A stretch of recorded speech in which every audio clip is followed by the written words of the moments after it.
What is going on, you guys? This is, of course, VM Video Master here. Now, before we dive into tonight's story, I want to take a moment to tell you something personal. Years ago, I went through an experience that still haunts me to this day.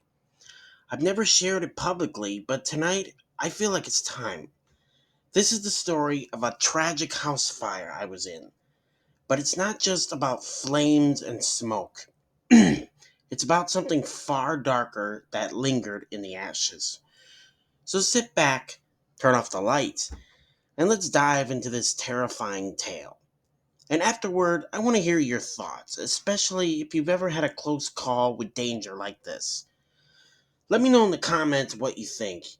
If you think you faced something similar, let's get into it.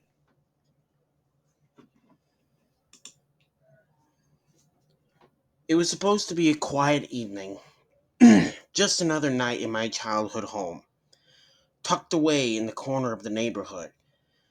But as the sun dipped below the horizon, something felt wrong. The air was too still, the silence too heavy. I remember the moment the smoke began to curl beneath the door. At first, it was just a faint smell, almost like burnt toast. I didn't think much of it, but then the smell intensified, and the sound of crackling filled the air, growing louder by the second. I rushed down the hallway, my heart pounding in my chest. The flames had already taken hold, starting small, almost deceptively, but now spreading with terrifying speed. The house seemed alive with the fire. The walls groaned and buckled under the heat, and the very foundation seemed to shift. It was as if the house itself was fighting to hold on, pushing me out. The flames reached for the ceiling, dancing and twisting like malevolent spirits eager to consume everything in its path. I ran for the door, but the smoke was thickening, my vision blurring. I couldn't see anything clearly.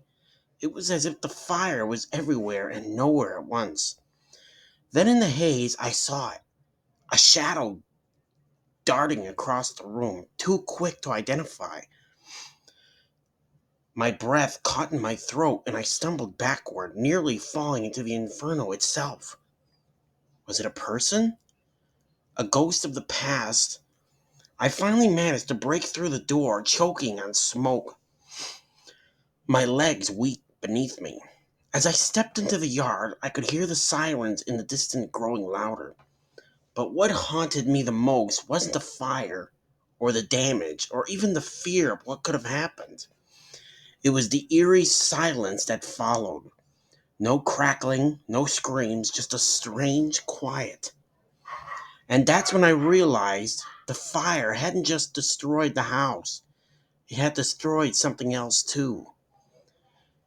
The house had been hiding something from me, something I wasn't meant to uncover. The flames had not been a random accident, they had been a signal, a warning. The fire was far from over, it was just the beginning. Now that you've heard my story, I want to know, have you ever had a close encounter with danger?